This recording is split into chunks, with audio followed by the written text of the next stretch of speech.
nandito kami sa village ngayon. Ito yung ginawa naming tent dati, di ba? 1 month ago ata yun.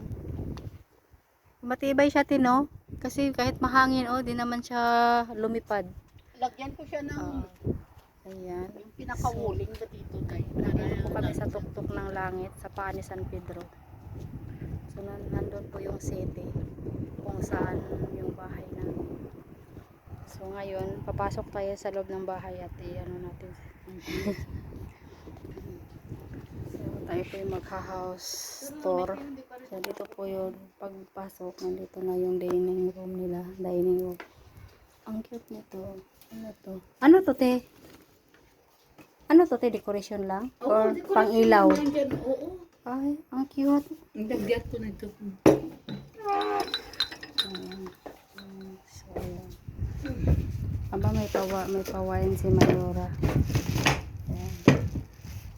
Saan? Para saan to na ilaw? Saan taga? May ilaw to? Diyan? Yan. Ay, ang galing. Ilaw ko yan. Ang ganda. Ito yung gusto kong bahay. Napaka-simple lang, pero bongga. Bongga ba? Oo. Simple, pero classy. Ano siya, te? Maganda siya, te. White, all white. Kaya dito tayo sa living room. O, diba? Lalaki ng mata. Flower. Ang cute ng flower, oh. Sana, oh. Tapos ito.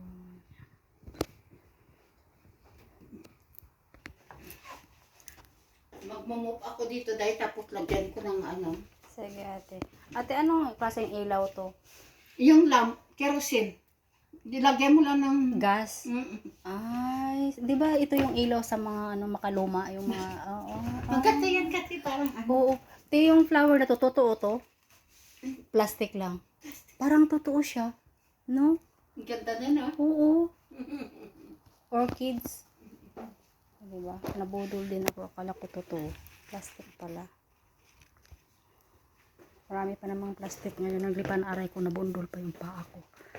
Yung TV ni ate dito, 42 inches. Yung binili ng amo ko, 32 lang yun. Sweet ni ate.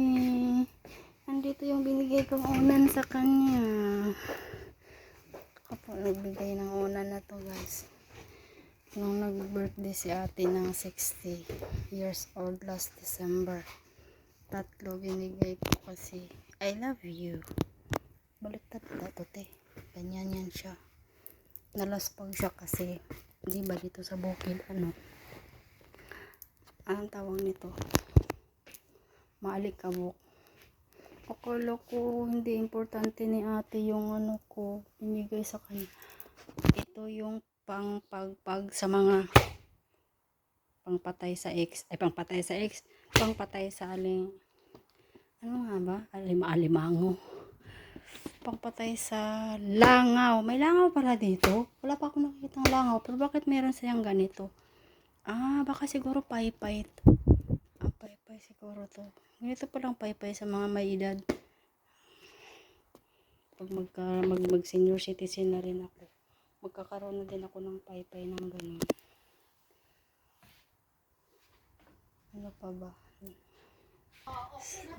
Oo. Pwede yan, te. Malaki. Pwede na yan. Green. Sabi.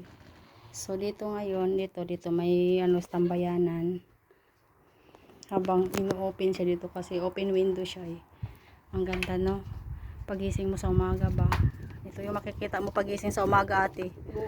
Ang lawak ng paningin mo, makakalimutan mo talaga lahat ng problema sa buhay mo. Love ko. Ito yung gusto kong buhay, love ko. Yung nandito tayo sa Paa ni San Pedro.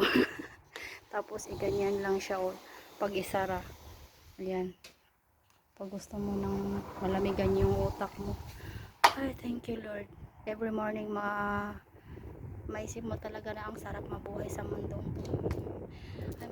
Ay, sige, let's go to the toilet. So, pagpasok natin dito, guys, ito may toilet sila. May mga pusa.